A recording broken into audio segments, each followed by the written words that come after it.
Hey, what's going on everyone? Welcome back to another video. Today we'll be making a USB installer of macOS 10.14 Mojave developer preview for Hackintosh systems.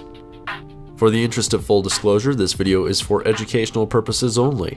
Let's get started. You'll first want to download and install the developer preview beta access utility. Links are in the description below. This will install the developer profile required in order to download the beta. Once this is installed, the App Store will open up to the macOS Mojave download page. Go ahead and download, but do not install this. Now we want to plug in a flash drive and format it using Disk Utility. Open up Disk Utility, then in the top left corner, click the Sidebar Options menu and select Show All Devices. Then select your USB drive. We will then click the Erase button and name the drive USB. We will also make sure the drive's format is macOS Extended Journaled and the scheme is set to GUID partition map. Then we can press the Erase button. Keep in mind, all the files on the drive will be deleted in this process.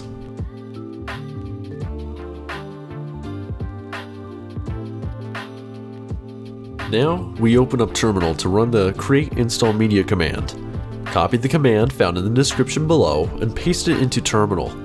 Once you've pasted it in, go ahead and press Enter on your keyboard. Terminal will then ask you for your account password. As you type it in, it will not show you typing, but you still are. Once you've entered your password, press Enter. Go ahead and type in the letter Y and press Enter again. You're now copying over the install files to the USB drive. Now that the installer files have finished copying over, we need to download and install the required files to make the drive bootable. You can find links to these files in the description below. You will need fake smc.txt, generic USB xhci.txt, USB inject all.txt, and the Clover EFI bootloader. I also downloaded the Ethernet kex that matches my network chipset. If you don't already have a config.plist file, then download my pre-configured one. This will prevent some issues when booting. Now we move on to installing the Clover EFI bootloader. First, open the install file, press Continue, Continue, then change install location. This step is vital as you don't want to install this to your computer, but the USB drive instead. Click onto your USB drive, then press Continue.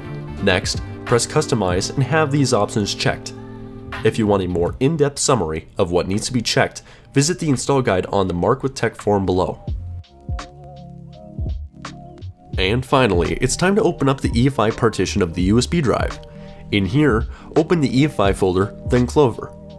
You'll want to replace the config.plist file now. Once you do that, open the kex folder, then Other. In here, drop in the .kex files that you need for your system. Once all that is done, you can now boot up your newly made drive. If you have any issues, please post your issues on the Mark with Tech forum. Me, as well as some other people, will gladly assist you with your issues. Thank you guys for watching, subscribe for more semi-annually produced Hackintosh content, and I hope you guys have a great day.